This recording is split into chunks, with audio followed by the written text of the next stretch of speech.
नमस्कार मित्रांनो, मी भूषण रमेश महाजन, नाशिक।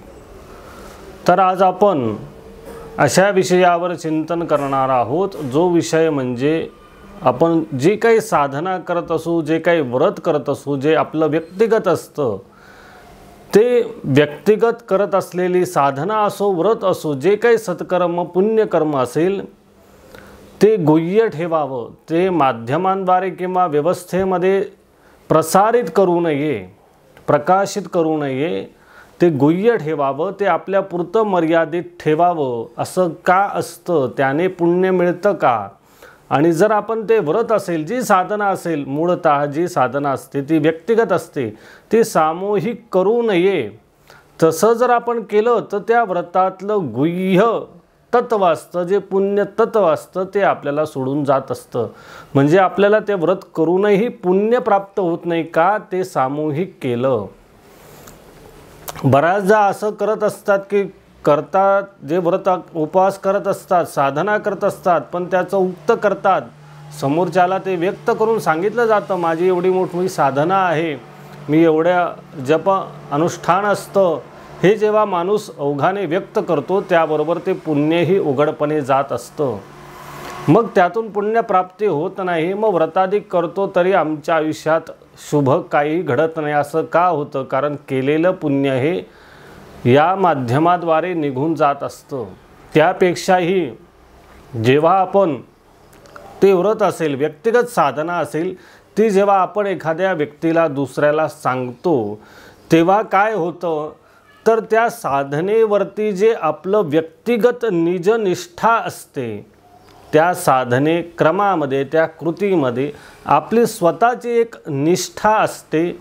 ती निष्ठा सांगितल्यामुळे ती निष्ठत्वेमध्ये न्यूनता येते। कारण ते दुसऱ्याला सांगितल्यानंतर त्यातलं जे गुह्य निजनिष्ठत्व असतं ते निष्ठत्व कमी होतं आणि हे कमी झाल्यामुळे आपली ती व्रत करतानाची एकाग्रता कमी होत जाते आणि मग त्यातनं ती साधना करत असतानाची आपलं जे काही एकचित्त होतं ते एकचित्त राहत नाही आणि मग त्या साधनेत न्यूनता येते आणि मग ते फळ प्राप्त होत नाही। इतकं त्या साधनेचं गुह्य पण जपलं पाहिजे। म्हणून थोर संताधिक सांगत असतात की आपला गुरुमंत्र असेल, जे काही नाम आपण घेतोय ते व्यक्त करू नका, समोरच्याला सांगू नका, तेवढं त्याला जपता येईल तेवढं जपा।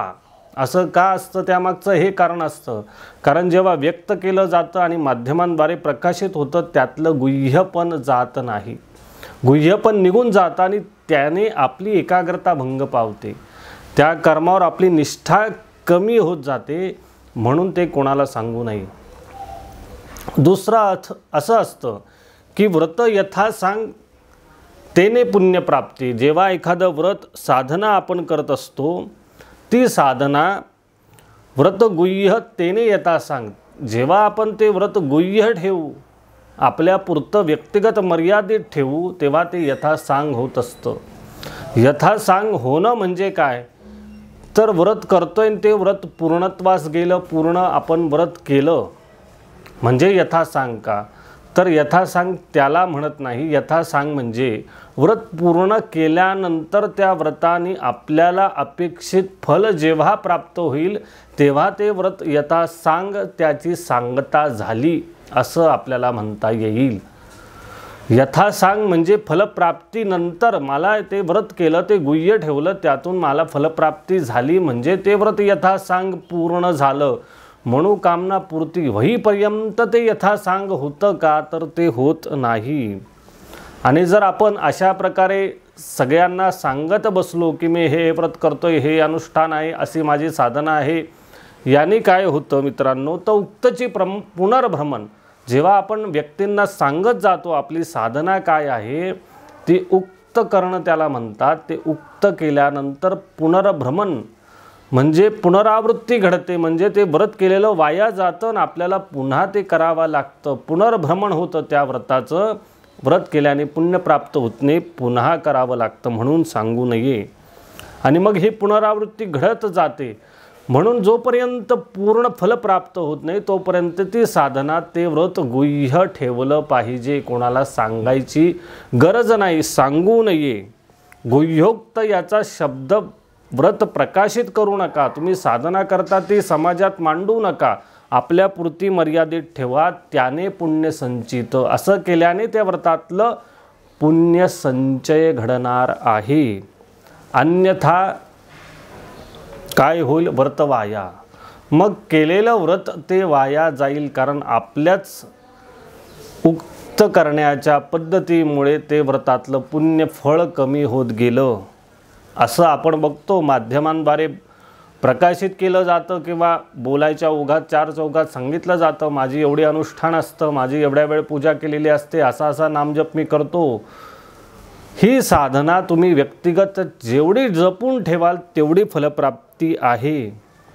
आणि मग व्रताधिकांमध्ये काय असतं, व्रत कुठलं करावं, कसं करावं, त्याची रीती काय, त्याची पद्धत काय, त्याचे मंत्र काय, हे तुम्ही जाणून घ्या आणि त्यानंतर ते व्रत करा.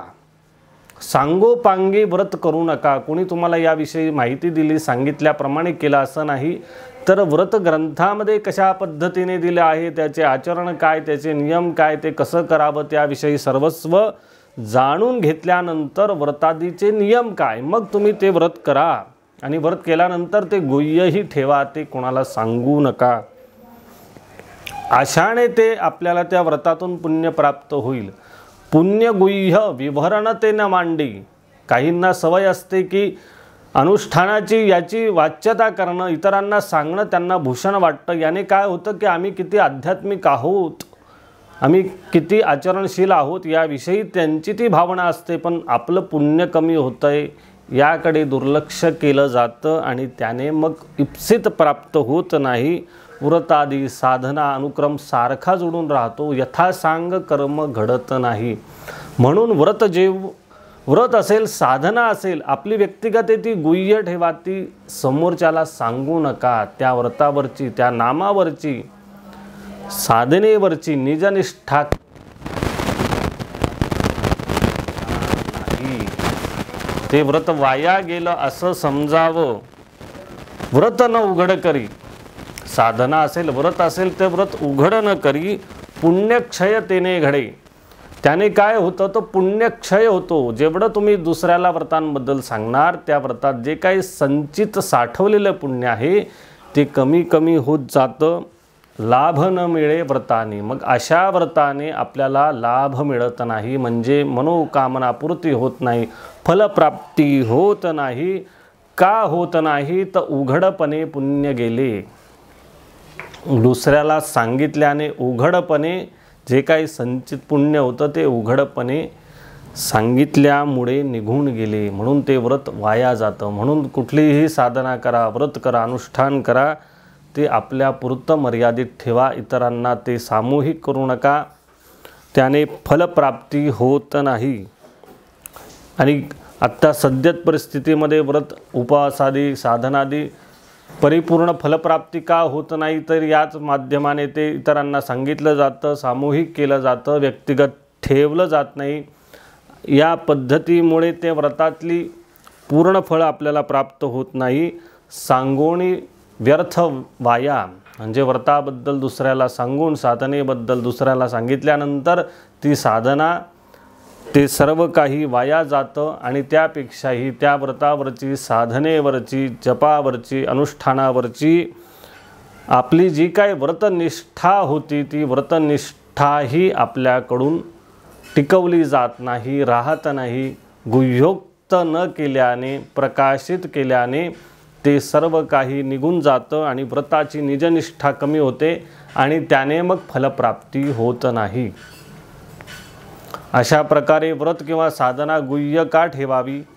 त्याने काय फल प्राप्त होतं? तर यथासांग घडतं. यथासांग म्हणजे पूर्ण फळप्राप्ती होईपर्यंत ते व्रत पूर्ण करावं, त्यानंतर दुसऱ्याला सांगावं. तोपर्यंत ती साधना, तो जप असेल, अनुष्ठान असेल, ते गुह्य ठेवावं. त्याचं विवरण समाजामध्ये, समूहामध्ये सामूहिक करू नये, याविषयी आपण चिंतन केलं.